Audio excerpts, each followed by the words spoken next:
इसमें सोचिए कि प्रमोशन हो गई हमारी। पहले जॉब प्रोप्राइटरशिप में कर रहे थे, उसके बाद हमने जॉब ट्रांसफर करी पार्टनरशिप में, काम बढ़ा, सैलरी बढ़ी। अब हम जॉब ट्रांसफर कर रहे हैं कंपनी में।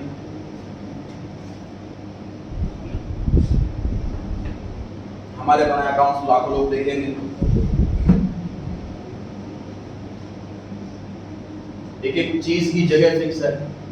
अगर कोई आइटम 4th नंबर पे आती है तो वो 4th पर ही आएगी। कोई आइटम अगर 15वें नंबर पर आ रही है तो वो 15वें नंबर पर ही आएगी। एक एक चीज की जगह फिक्स है। इसे वर्टिकल फॉर्मेट कहते हैं। लेफ्ट से राइट जाए तो हॉरिजॉन्टल फॉर्मेट होता है, अप से डाउन जाए तो वर्टिकल फॉर्मेट होता है।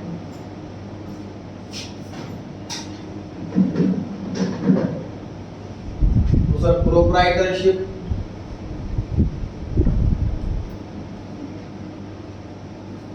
और पार्टनरशिप, इनमें हॉरिजॉन्टल फॉर्मेट से बैलेंस शीट बनती है और कंपनी में वर्टिकल फॉर्मेट से बैलेंस शीट बनती है।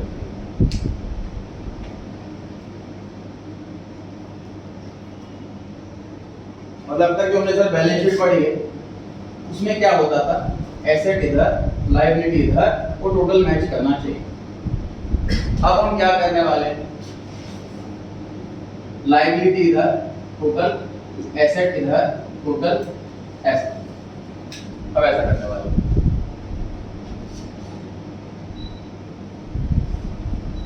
इन्वेस्टर लायबिलिटी में ज्यादा इंटरेस्टेड होता है as compare to asset. Liability side में ही जो रिजर्व वाला कॉलम होता है इसमें प्रॉफिट लॉस लिखा होता है, लोन लिखा होता है। सिंपल सी बात सर, मैं एक ऐसी कंपनी में पैसा लगाना चाहूंगा जो डेट फ्री, डेट मतलब लायबिलिटी, कोई ऐसी कंपनी जिसमें लायबिलिटी ना हो, तो मानता हूँ 100% से ये हो सकता है कि प्रॉफिट कम हो लेकिन पैसा मर नहीं सकता। जहाँ पे लोन आ जाए वहीं से रिस्क शुरू हो जाता है। कंपनी अगर घाटे में चलने लग गई, इंटरेस्ट देना ही पड़ेगा, नहीं है पैसा, कंपनी बंद हो सकती है। कंपनी बंद होगी तो पहले लोन वालों को पैसा मिलेगा, शेयर होल्डर्स के लिए बचेगा। इसलिए investor in general liability side में ज्यादा इंटरेस्टेड रहते हैं, इसलिए फॉर्मेट में लायबिलिटी साइड ऊपर बनाई जाती है, एसेट साइड। लेकिन ऑप्शन कुछ भी नहीं है, हर चीज की जगह है। टोटल 4 हेडिंग्स होती हैं लायबिलिटी साइड के अंदर और 2 हेडिंग होती हैं एसेट साइड के अंदर। इस चैप्टर के अंदर सिर्फ और सिर्फ शेयर के रिगार्डिंग ही हम पढ़ने वाले हैं बैलेंस शीट। तो इस चैप्टर में हमें कंप्लीट बैलेंस शीट कोर्स में नहीं, इस चैप्टर में जो तीसरी बुक स्टार्ट होगी हमारी, इसका नाम है एनालिसिस ऑफ फाइनेंशियल स्टेटमेंट। उसका जो पहला चैप्टर है वो चैप्टर में सिर्फ बैलेंस शीट और पी&एल पे चर्चा करें, वो चैप्टर खत्म। यही काम करना है। बैलेंस शीट की एक एक कंटेंट पे फोकस करेंगे, सीक्वेंस लर्न करेंगे, कौन से नंबर पे कौन सी आइटम आती है, क्यों आती है, इस हेडिंग के अंदर क्या क्या आता है, ये सब। उस चैप्टर में कंप्लीट बैलेंस शीट है, इस चैप्टर में बड़ी लिमिटेड सी बैलेंस शीट है, तो लिमिटेड से ही बात करेंगे जितना इस चैप्टर में काम का है। मैंने क्या लिखा है सर, पर्टिकुलर्स, नोट नंबर और अमाउंट सर, मतलब बैलेंस शीट के टोटल 3 कॉलम। हॉरिजॉन्टल वाली में 4 कॉलम होते थे, liability, amount, asset, amount, 4 column होते थे। कंपनी की बैलेंस शीट में 3 कॉलम होते हैं, पर्टिकुलर्स, नोट नंबर और अमाउंट। सबसे पहली हेडिंग लायबिलिटी साइड की main heading, equity and liabilities. जैसे यहाँ पर लायबिलिटी लिखते थे, वहां उसकी जगह हम इक्विटी एंड लायबिलिटी लिख रहे हैं। इक्विटी वर्ड हमें पता है अच्छे से क्या होता है, शेयर की टॉप प्रायोरिटी वाली कैटेगरी। तो इक्विटी और बाकी की लायबिलिटी वो इस साइड नीचे लिखी होगी। ये मेन हेडिंग है, मतलब लायबिलिटी साइड की हेडिंग। और इधर एसेट साइड की हेडिंग, ये रोमन में कैपिटल 1 लिखा है, ये रोमन में कैपिटल 2 लिखा है। एसेट्स, ये एसेट साइड स्टार्ट है, यहाँ पे इक्विटी लायबिलिटी स्टार्ट है। मतलब इस हेडिंग के अंदर 4 हेडिंग है, ये फर्स्ट हेडिंग नहीं है मतलब, ठीक है। ये लायबिलिटी साइड बता रहा है कि लायबिलिटी साइड यहाँ से स्टार्ट हो रही है, इसके अंदर 4 हेडिंग है। एसेट साइड स्टार्ट हो रही है, इसके अंदर 2 हेडिंग है। मैंने इक्विटी लायबिलिटी के अंदर सिर्फ पहली हेडिंग लिखी है शेयर होल्डर्स फंड्स, इसके अलावा 3 हेडिंग भी और आती हैं क्योंकि इस चैप्टर का पार्ट नहीं, इसलिए की हेडिंग शेयर होल्डर्स फंड्स। इस हेडिंग की दो सब हेडिंग है, एक शेयर कैपिटल और एक रिजर्व एंड सरप्लस। नाम से पता लग रहा है सर कि जितने भी शेयर इशू करेंगे वो इसके अंदर लिखेंगे, कंपनी में जितने भी रिजर्व्स होंगे वो इसके अंदर लिखेंगे,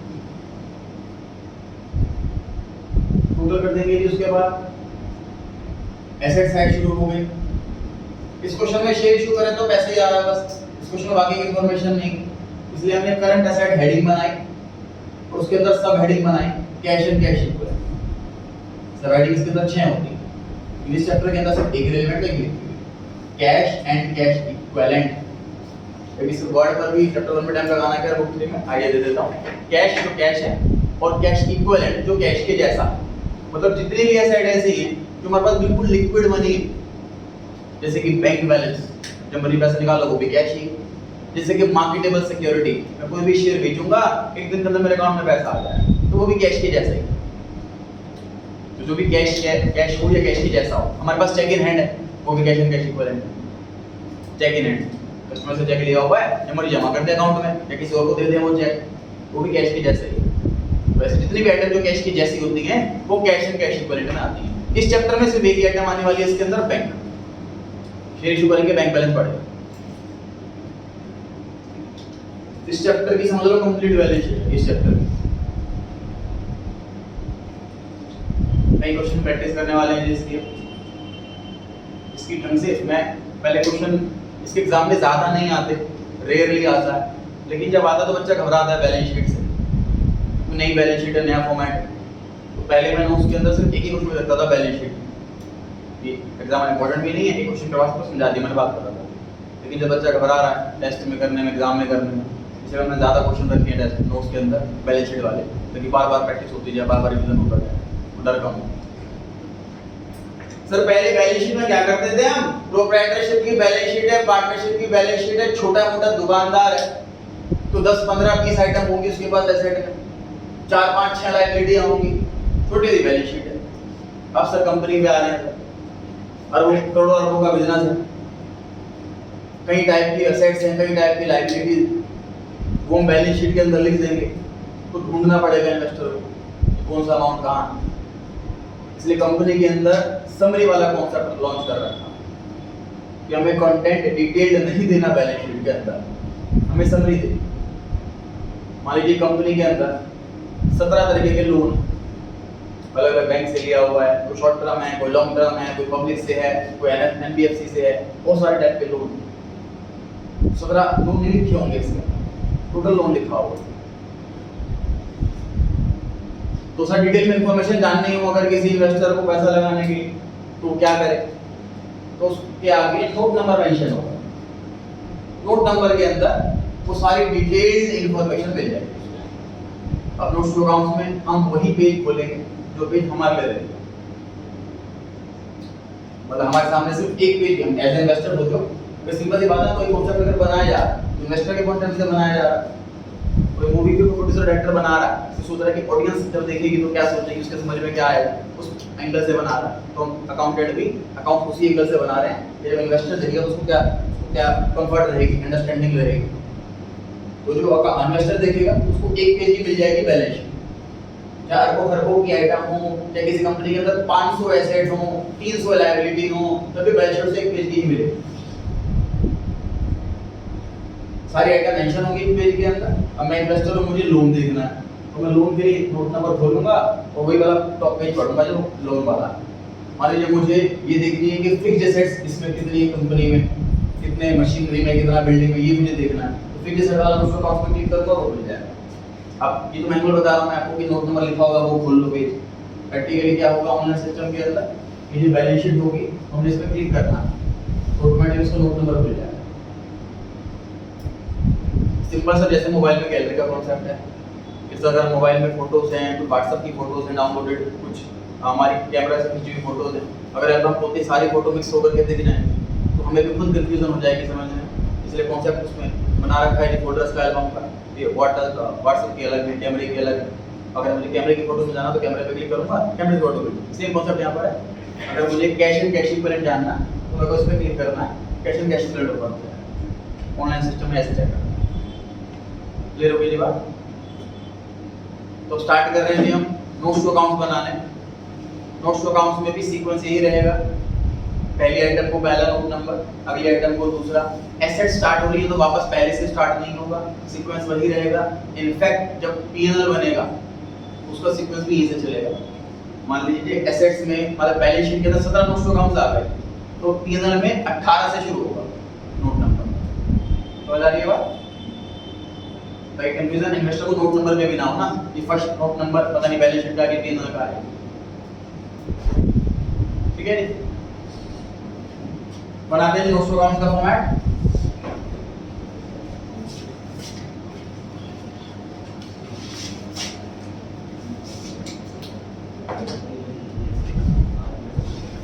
note number 1 share capital. Exam में जब भी बैलेंस शीट मांगी हो तो बैलेंस शीट के साथ साथ नोट्स टू अकाउंट दे के आना बिना कहे, नहीं लोगे तो मार्क्स कटेंगे। पार्ट ऑफ करें एग्जाम में जब भी नोट्स टू अकाउंट्स मांगा हो तो बैलेंस शीट देके नहीं आना, फिर नोट्स टू अकाउंट देके आना। समझ आ रही है बात? बैलेंस शीट मांगे तो दोनों चीजें, नोट्स टू अकाउंट मांगे तो सिर्फ notes to account.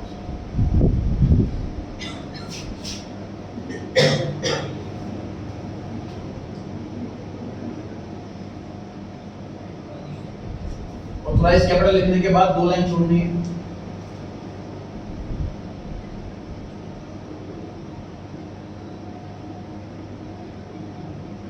Issued capital के बाद 2 लाइन छोड़नी है।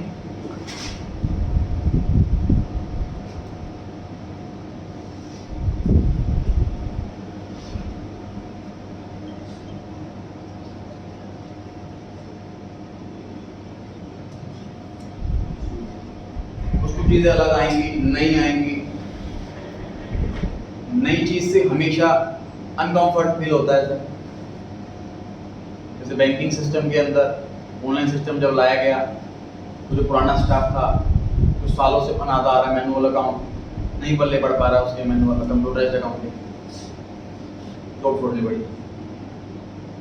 अनकंफर्टेबल फील होगा जब नई चीज करेंगे, लेकिन दिमाग में रखिए सर मुझे इस चैप्टर को ज्यादा स्ट्रॉन्ग करना, क्योंकि सैलरी प्रोप्राइटर कितनी दे देगा, पार्टनर कितनी दे देगा, तो हमें जॉब कंपनी में करना, इसलिए हमें इस चैप्टर को मनी वर्टर से ज्यादा स्ट्रॉन्ग रखना।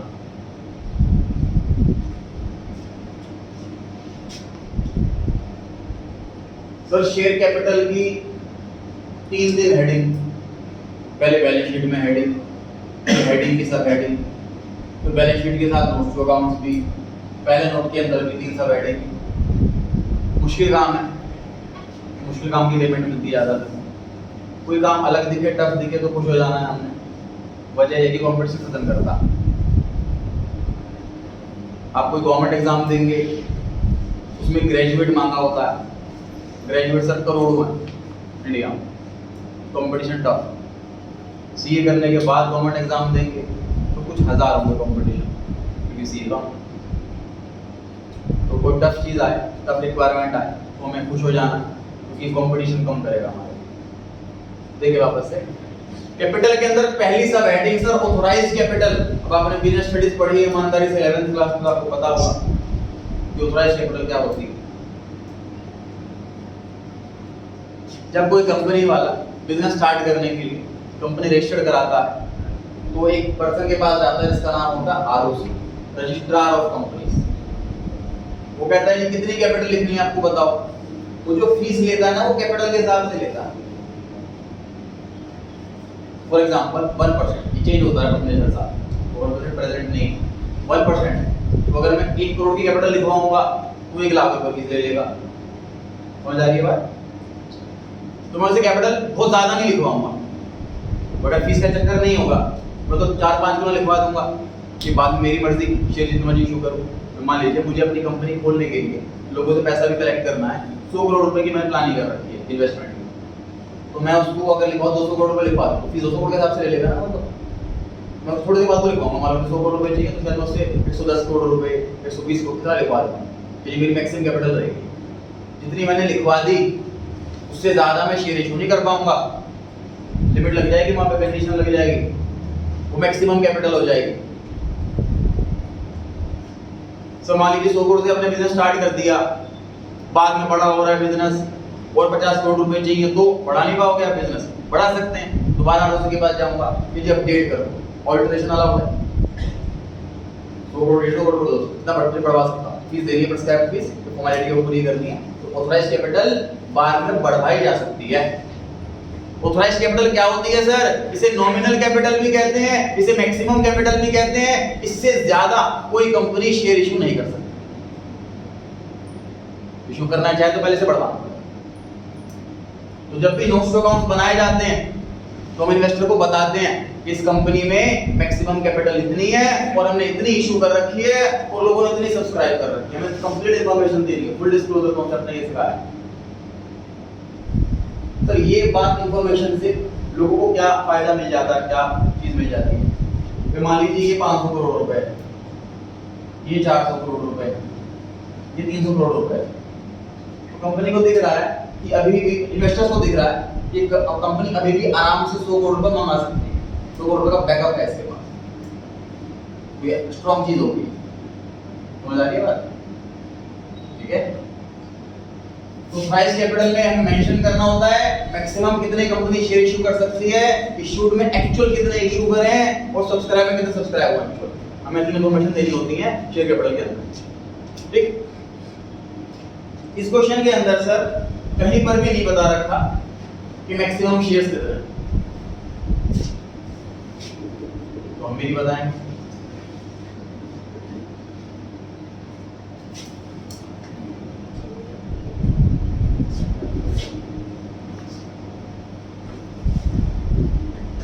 बताएगा तो हम भी बताएंगे, वो नहीं बताएगा तो हम भी नहीं बताएंगे। लेकिन हम सिर्फ वहीं पर डॉट छोड़ दें इतनी इंफॉर्मेशन क्वेश्चन के अंदर missing.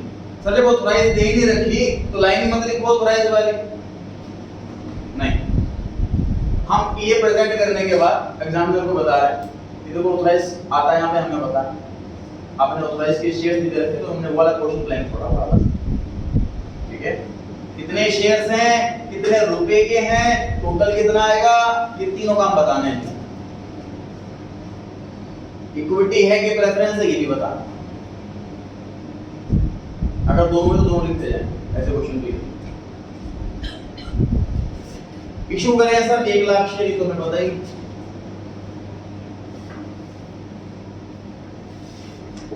1 lakh equity shares of rupees 10 each, 10 lakh. 1 lakh share है, 10 रुपए का एक है, 10 लाख रुपए टोटल होगा।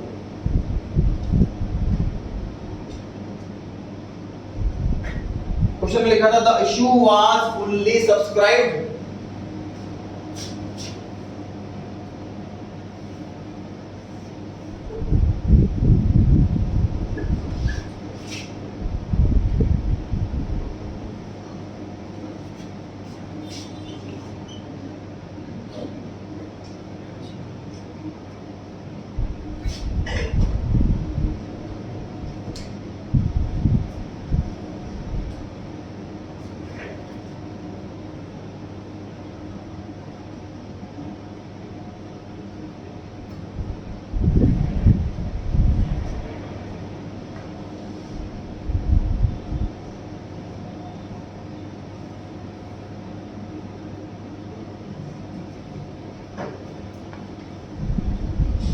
लाइन आ गई है जी बीच में, इस पे चर्चा करते हैं।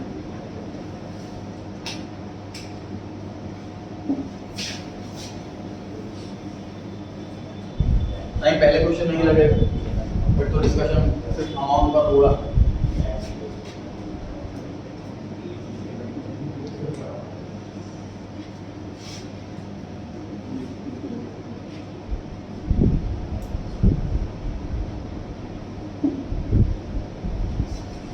नोटिंग कर रहे हैं आप लोग साथ साथ।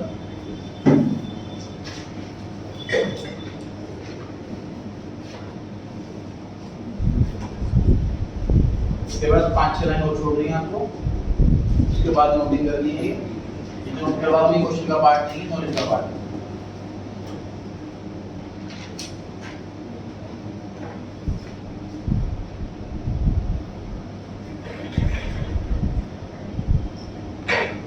आपका फुल कोर्स का टेस्ट प्लान किया जा रहा है, जब होगा आपको बता दिया जाएगा। Partnership chapter number 2 to 8 only. तो आपके पास 5 छुट्टियां हैं, इसको यूटिलाइज करें रिवाइज करने में। अनाउंस कर दिया जाएगा जल्दी, इस संडे नहीं है जो आ रहा है।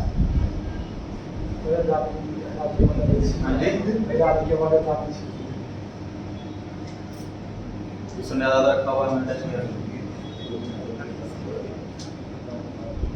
Tuesday Wednesday Thursday Friday Saturday 5 दिन आपके पास रिवाइज करने के लिए।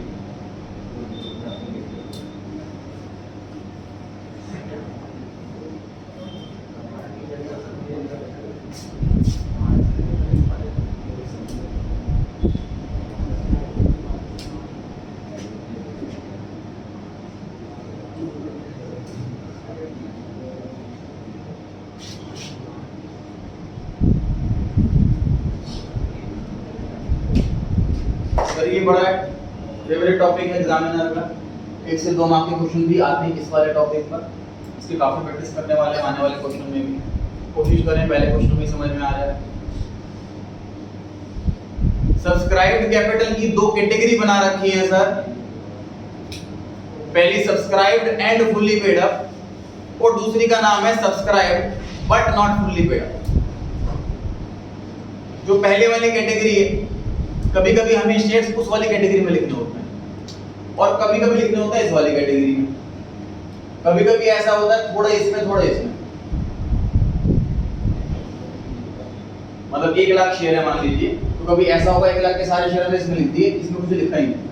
कभी ऐसा होगा 1 लाख सारे शेयर इसमें लिख दिए, कभी ऐसा होगा 60,000 इसमें शेयर 40,000 इसमें शेयर, कभी ऐसा भी होगा। तो समझ लीजिए इस वाली कैटेगरी में कब लिखना है, फेस वैल्यू के बराबर पैसा मंगा लिया हो, फेस वैल्यू के बराबर पैसा आ गया हो, ये दोनों कंडीशनें एक साथ पूरी हो रही हो, तो ये वाली category subscribed and fully paid. अगर दो में से एक भी कंडीशन पूरी नहीं हो रही या दोनों ही पूरी नहीं हो रही तो बची हुई subscribed but not fully paid. Example समझते हैं सर, एक शेयर 10 रुपए का है और हमने 10 रुपए पूरे मंगा लिए और 10 रुपए पूरे आ भी गए सबसे, तो इसमें आएगा। आने वाले क्वेश्चन में पढ़ेंगे कुछ नालायक होते हैं, 10 रुपए मंगाए 4 रुपए दिए 6 रुपए नहीं दिए, तो क्या करेंगे उन नालायकों के साथ। तो फिलहाल इस क्वेश्चन में कोई नालायक नहीं, जितने पैसे मंगाए पूरे पैसे आ गए, तो subscribe and fully paid up वाली ही मैंने कैटेगरी लिखी।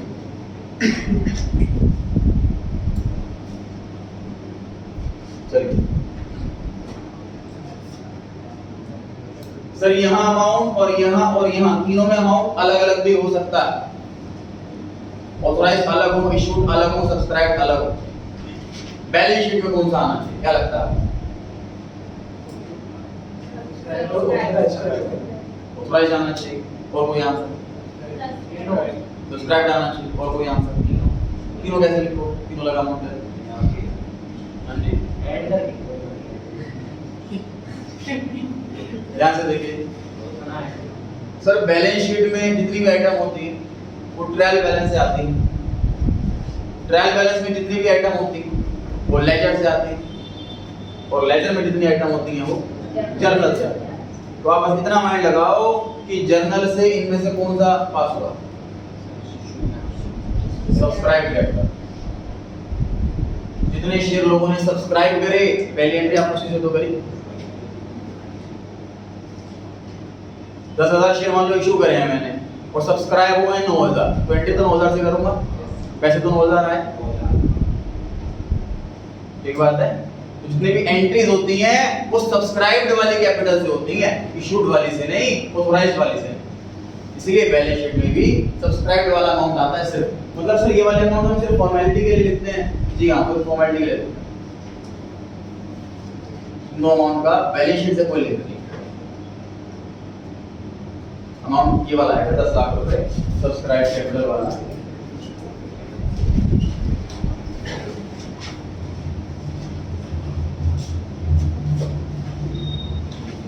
दूसरा नोट नंबर दूसरा नोट नंबर है सर रिजर्व्स एंड सरप्लस के लिए।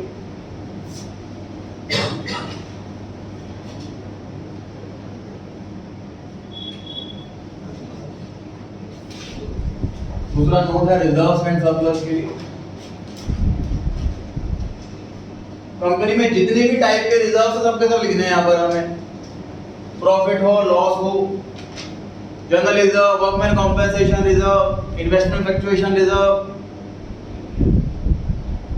इस चैप्टर में हमें मिलेगा सिर्फ एक रिजर्व, सिक्योरिटीज प्रीमियम रिजर्व। आपको क्वेश्चन में बैलेंस शीट बनाने से पहले चेक करना है कि क्या सिक्योरिटी प्रीमियम रिजर्व है भी इस क्वेश्चन में कि नहीं। अगर नहीं है तो मत बनाओ। अगर इस क्वेश्चन में 10 रुपए का शेयर 10 रुपए में ही इशू हुआ है, एसपीआर है ही नहीं, पूरी फॉर्मेट में लिखो ही मत, ठीक है। इस क्वेश्चन में एसपीआर है 5 रुपए, इस क्वेश्चन में रिजर्व है इसलिए लिखा गया है। तो रिजर्व है सरप्लस के अंदर हमें बताना होगा कौन सा रिजर्व है, सिक्योरिटीज प्रीमियम रिजर्व। जितना अमाउंट आपने एंट्री के टाइम लिखा होगा वही अमाउंट आपको यहाँ लिखना है। बताइए कितना लिखा है?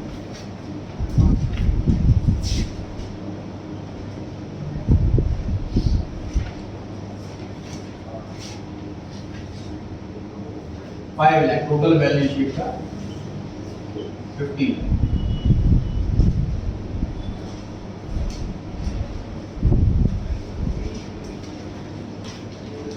कैलकुलेट कर भी सकते हैं सर खुद से। 1 लाख शेयर है और 5 रुपए पर शेयर का प्रीमियम है, हो गया 5 लाख रुपए इसका। इन्वेस्टर को देखना है रिजर्व एंड सरप्लस किस कंपनी में कौन से हैं, वो रिजर्व और सरप्लस के अंदर चेक करेगा। तो इस कंपनी में सिर्फ एक रिजर्व मिलेगा एसपीआर। बढ़े जाए आगे, तीसरी और आखिरी हेडिंग हमें यहाँ पर थर्ड के आगे करंट एसेट लिखूंगे, कैश एंड कैश इक्विवेलेंट लिखूं, कैश एंड कैश इक्विवेलेंट। इसके आगे नंबर लिखा है वही वाला नाम आता है, ठीक है। मतलब यहाँ पर मेन हेडिंग नहीं लिखी होती, सब हेडिंग लिखी होती है।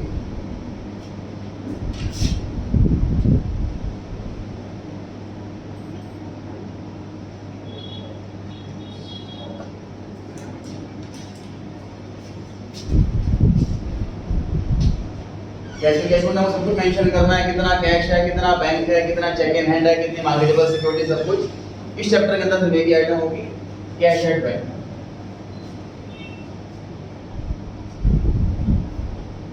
कुछ इन्वेस्टर नहीं समझ पाते, सिर्फ बैंक वर्ड ये बैंक लिख दिया अगर तो सर क्या मतलब है, इसके अंदर बैंक का लोन है कि क्या है। इसलिए और बेटर अंडरस्टैंडिंग के लिए बैंक को भी कैश एंड बैंक लिखते हैं, ये और ज्यादा इजी कर रहा है समझने के लिए कि हमारा पैसा बैंक में पड़ा है, ये वो वाला पैसा। जितने अमाउंट से आपने बैंक अकाउंट डेबिट करा वो वाला अमाउंट आएगा यहाँ पर। बताओ कितने अमाउंट से डेबिट करा? 15 लाख, 15 लाख। सर अगर इस क्वेश्चन में 2 इंस्टॉलमेंट होती तो बैंक भी 2 बार आता, दोनों को ऐड करके फिर अमाउंट लिखते। 4 इंस्टॉलमेंट होती तो बैंक भी 4 बार आता, चारों को ऐड करके फिर यहाँ लिखते। सर इस क्वेश्चन में अगर ओवर सब्सक्रिप्शन होता तो पैसा रिफंड भी होता, बैंक अकाउंट क्रेडिट भी होता, फिर माइनस करके यहाँ लिखते। मतलब आपको सिंपल सी बात है, रफ वर्क में जब जब बैंक डेबिट हुआ प्लस करते चलो, जब जब बैंक क्रेडिट हुआ माइनस करते चलो, फाइनल बैलेंस क्या बचा वो लिखना होगा। बैलेंस शीट तो बैलेंस है, debit minus credit, asset side के लिए 15 लाख। और सर पहली बार ऐसा होगा कि आपकी बैलेंस शीट एक बार में मैच कर जाएगा।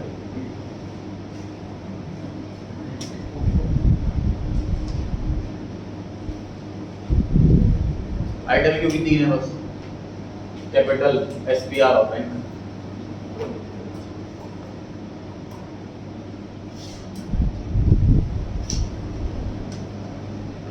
कुछ लिखा हुआ है क्वेश्चन नंबर 1 के बाद पढ़ते हैं एक बार।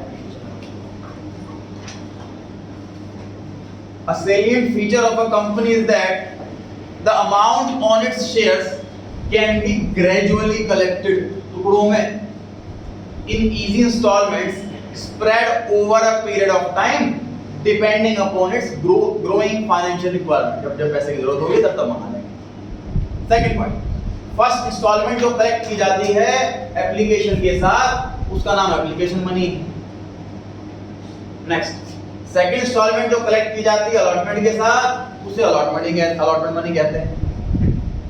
नेक्स्ट, रिमेनिंग जितनी भी इंस्टॉलमेंट है उसे हम कॉल मनी कहते हैं, जैसे कि first call, second call and so on. The word final is suffixed to the last instalment. Suffix क्या होता है? जो नाम पीछे लगाना, प्रीफिक्स होता है आगे लगाना, तो पीछे लगाया था final. However, the company can call full amount on application, company की मर्जी है, सारा पैसा एप्लीकेशन पे मांगा है, इंस्टॉलमेंट पे मांगा।